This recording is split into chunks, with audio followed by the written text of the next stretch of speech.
Well, thank you again for reaching out. Let me know what questions you have, and I'm happy to answer. Okay, firstly, thank you so much. It's amazing to be with a call, in call with you. My first question, let me start with some of my background so that it will be easier for you to answer. I am having this difficulty in blending my work experiences and my interests so that I could craft a strong SOP. So, how would you recommend? How should I write, or are there any approaches that makes me feel visible in the admission committee? I'm literally confused right now. Yeah, well, first of all, the what you just told me about your experiences sound amazing. You do it sounds like you're first of all, you're doing adolescent health work, which is the research I Yeah, do, which is so exciting. I know. I just, it's amazing to I get into. know, and substance use research, harm reduction. So you're already doing work in public health areas. And I think, while you're describing all your different experiences you've had since graduating from undergrad, all of it's so public health related. I mean, you're volunteering, you're doing work in communities, et cetera, in public health, like areas of need. When I Yeah. was applying, I mean, granted it was a long time ago, but when I was applying to MPH programs, I had none of this kind of experience. I was working as like a, sales person in a really small Chinese herbal medicine company, and then a corporate headhunting recruiter.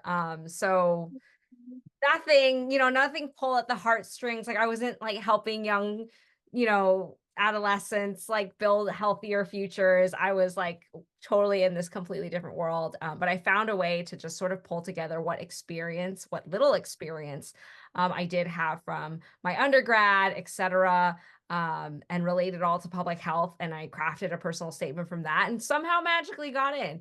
So if I can do that, you can do that with all of your amazing, like actual public health work experience, and volunteer experience, which sounds amazing. So the answer to your question is just talk about your story and then talk about your experience. So I think I have videos dedicated to how to write, like, how to craft your personal statement, but I always recommend it being some sort of balance of like sharing your personal story in a way that's grabbing or stands like, your story will stand out to anyone because it's your story. So incorporating Yeah. that.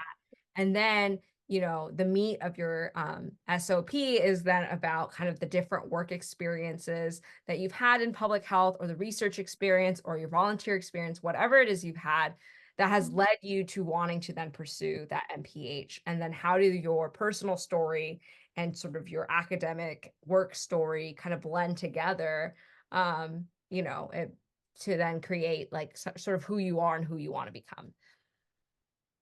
So thank you so So much. I know that was kind of like a really long-winded answer of me just saying like just write Uh, about what you just sort of told me about, and like put it into essay form, and then from there craft a story. And that would be a good place to start. Okay. So additionally, I also wanted you to caution, um, are there any other concentration that would more fit me or align to me, or am I doing it right going towards epidemiology? Because I'm interested in some data-driven. So what do you think? What do you suggest? Yeah, so epidemiology is definitely going to be a more like stats and data Yeah, heavy. yeah, exactly. I was very scared of that, so didn't go that route for my MPA, especially given the fact that I had no experience. I was like, there's no way I can do Uh-huh. something like epi related. But there's epi in everything that we do. So Yeah. like, I consider myself an epidemiologist now. Maybe like an epidemiologist light. I don't know. I do epidemiology, Yeah. when I look at substance use. But I definitely think that if you're interested in more of like a community health approach, I know there are more I've always focused on like social and behavioral sciences. Mhm. Um, I feel like if the schools that I went to had like community health programs or departments, I probably would have also gone that route too. But I was always more of like, okay, I'm not numbers driven. I'm not good at like data analysis. So what can I do more that's like working with people and like interviewing people, talking to people, like working with people. And I think now that I'm at least the, PhD level, like for me, it's about blending those two together. Like, how do I put the Yeah. the really rigorous quantitative training that I have with my sort of like community based, qualitative, more sort of like social behavioral together. But I think for you, you're at this point where you can decide, like, is there one that you really want to focus on more? I don't know if you plan on continuing getting a PhD later on. If you do, you will get that epi training no matter what. So I think it's up to you, like what you want to focus on. It I don't it it still says MPH, on your degree. It's not going to Yeah. say MPH in, Yes. whatever. It's Right. like it's all semantics at the end. Like at the end of the day, you get an MPH when you complete an MPH program. And yes, like some people might care about what you concentrate in or what department you Mhm. were in. But I think it's more about what experiences you do, what classes you choose to take, when you're doing your MPH that define your training more so than like whatever department or concentration or name or like title goes with like your degree. Yeah. Correct. Thank you so much. I also wanted to know some more information about your own MPS journey. I know that you have also moved to another state to study it. So how was your journey and how did you begin uh, this? Can you share something?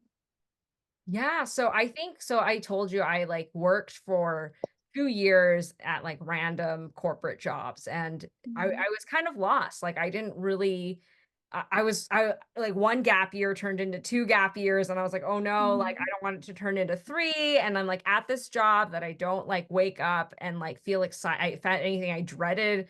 I like lived Mhm. for my weekends, which is like never a fun feeling. I like was not super happy with work and I felt like I wasn't really working towards like a bigger purpose in my life. Mhm. And then that's why I was like, okay, like I think as much as it's kind of easy to just to like kind of be comfortable and stay where I am, like I want to push myself to like think back to okay, when I was a student at UC Berkeley studying public health as an undergrad, I had these bigger aspirations. So one day I was like, okay, I'm going to take the GRE because that's kind of the biggest roadblock, or it was for me at that time, is like getting that test done.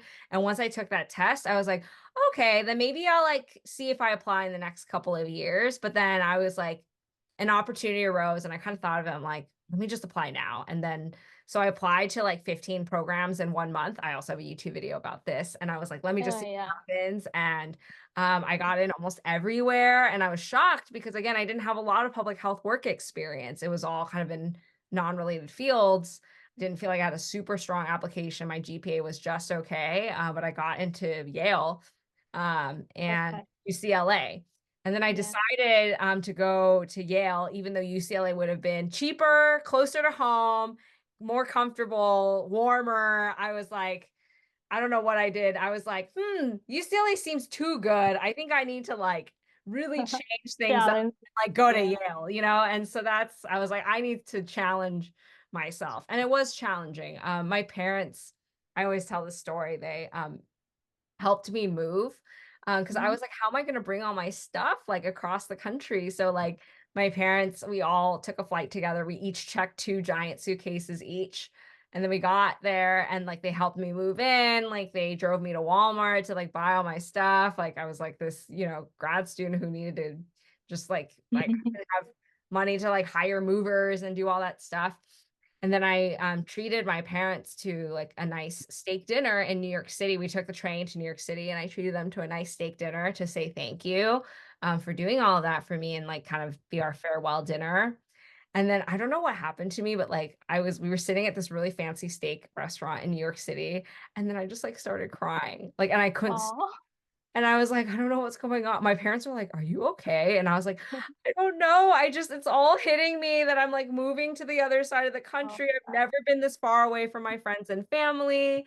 I'm so scared. Like, oh, like I can't believe I'm doing this. I'm like, I don't know if I'm gonna have friends. It like all hit me, and I was like sad to like leave and the fact that my parents were dropping me off, it was just like it's all hitting me. And I was really sad. And I was like, I cried the whole train ride back to New Okay. Haven, and it was hard. And I think that moment like kind of paints the way that my transition was. It was hard. It was a lot more challenge. I think in my head super idealistic, but then once I actually got there, I was like, wow, like this is a lot to like change, like go from like working and being comfortable and like close to home, close to like having my set group of friends to this like completely new environment on like where like the culture is different, people are different, everything's different. And I have to like think about school again and go to class. Like it was a lot. And um yeah, it took me, like, I would say the first whole year, like, was like, Yeah. a learning curve for me, um, but then by the 2nd year of my MPH, I feel like it went by so fast because I was, like, having too much fun because I had figured everything out, and then it was over, Mhm. so, yeah, that's my story of, Yeah, my that's journey. so relatable. I mean, I have to leave my own country and come to another country, and Yeah. the anxiety is hitting me right now. Also, I mean, how can I deal with all these things? Thank you for sharing your story. I would also like to ask you something about the skills that are required because I'm just free. I'm having some spare time right now. I've completed all my documentations and I've collected everything. So, what skills do you think, or do you suggest for me to upskill myself with before joining MPH? That is a great question, and all I can say is you should enjoy your time off. I know that's probably what you weren't hoping to hear, but, uh I honestly don't think I did anything to prepare, at all, for my MPH. I think the minute I, like, sort of decided that I was going to go to Yale, I gave my work 2 months notice. They were not happy, but I was like, "Well, I'm giving you 2 months notice so that we can so they were very happy that I did that.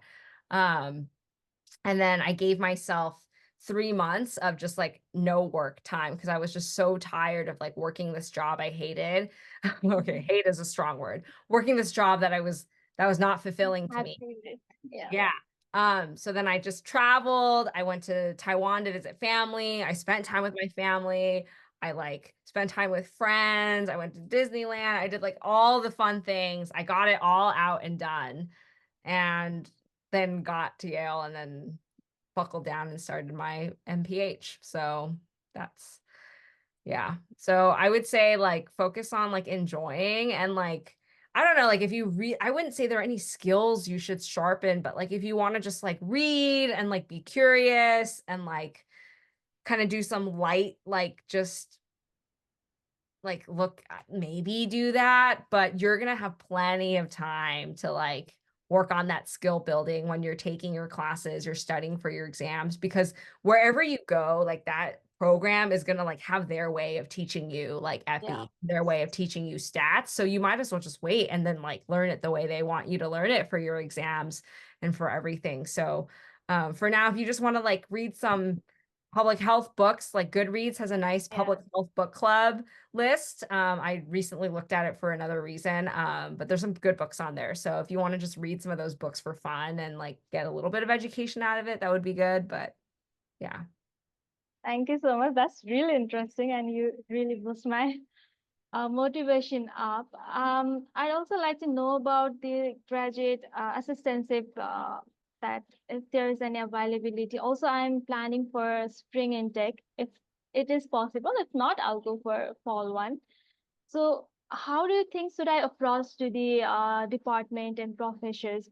So are you saying like looking for a research position, like a work, Yeah. If it's possible, yes. like for when you start the Yeah, MPH? yes. Research assistantship was Yeah, yes. so, I mean, that could be something that you do once you get into the program and you've decided and you've committed to the program. Um, and so once you do that, so I don't know where you are in your application process right now, but like I would say once you actually get in and you've already like put in your deposit that you're going, then you can start reaching out to professors to be like, hi, like, this is my background. Here's my CV. I'm hoping to find like a research position. Um, for when I arrive as a student, and like, I wanted to see if you had any opportunities because our research interests really align. So sending the cold email, a slightly warmer email then Yeah. might be better because right now, if you have, I don't know where you are again in the application process, Mhm. but if you are someone who's still in the application process and Yes. a professor receives that kind of email, they're going to be like, well, you might not even come here Yeah, anyway. exactly. So Okay. those kind of emails I would also just wait off until, like I said, you've gotten in and you've accepted, because again, the professor's not going to want to like start talking to you about like RA Mhm. jobs if they Mhm. don't even know if you're committed yet. So that's Yeah. like a way later. And that honestly, like I know a lot of students, at least at Yale, what they did is the first week of the semester, or like not the first week, but the first month at least, the Mhm. department chair would ask all of the professors to be like, okay, can you send me all of your open research positions, paid and unpaid? And then the chair would then send that out to all the students and be like, here's all the different research projects, who they're looking for, what they're looking for, if they need student help. And then students then were free to contact those professors. Mhm. So that was an organized way of doing it, at my program, and I'm sure other places. Because I mean, now that on the other side and I write a lot of grants and I like work as kind of like on the research side, like we're always looking for people. We're always looking for RAs. So like there are always going to be projects looking for RAs. I think it's just finding the right fit once you actually get to the school and are there.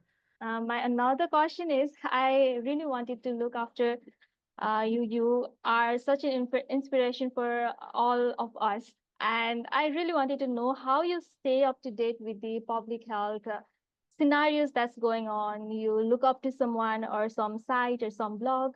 How do you know about this, the new findings and all? What do you suggest?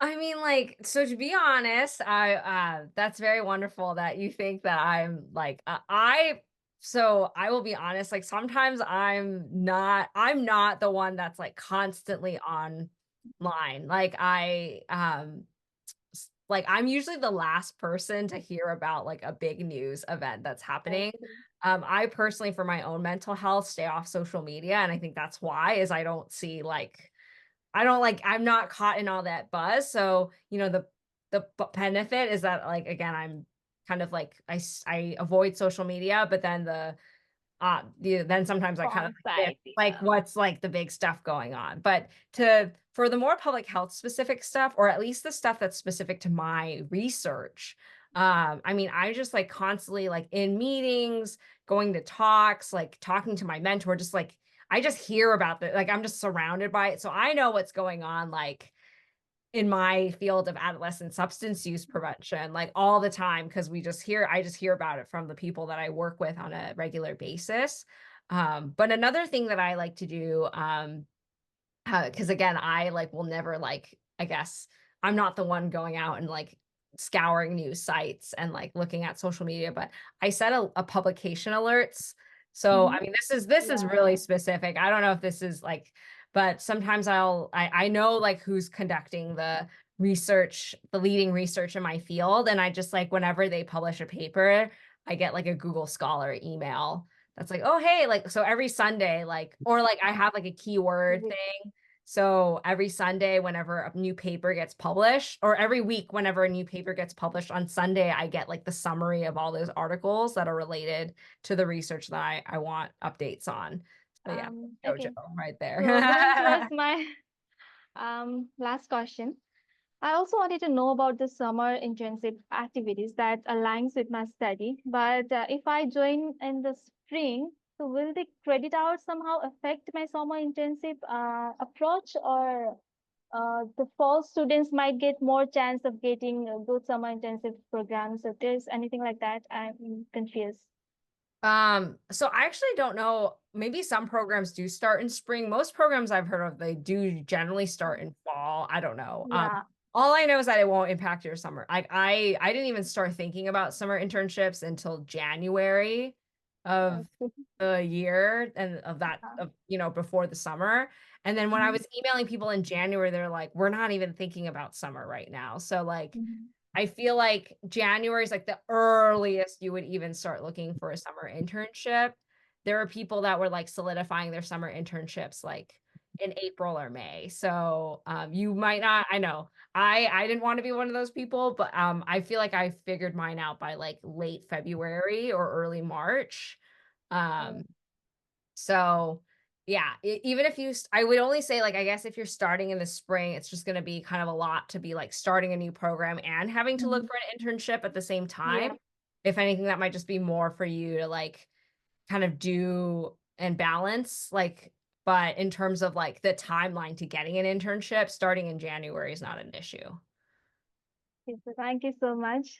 These were all questions and confusion from my side. Thank you so much for your time. And also, I'd like to thank you so much for having such a prompt response in an email. I was just Oh, checking out, okay, so if she will reply, that's fine. I'm going to mail her. And then I got reply within few hours. I was so overwhelmed. Thank you so much for the opportunity. It is much appreciated. yeah, of Thank course. Well, I wanna help. I don't like leaving students hanging, so I appreciate it. Yeah.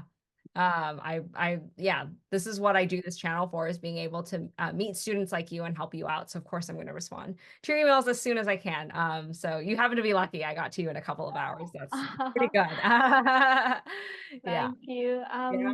Yeah, If you need you're anything you're else, feel free to email me again, I'm always here. sure. Yeah. I'm gonna email you. I'm gonna disturb you quite often now. No worries. I'm looking forward to it. All right. Well, Okay. thank you so Thank much. Take care and have a great rest of your day, okay? thank you so much. All right. I guess it's the Good luck dinner with time now, right everything. there. Yes, and I'm Thank gonna go you. have dinner now. Yes. All right. All right. Thank you. Bye Bye. bye.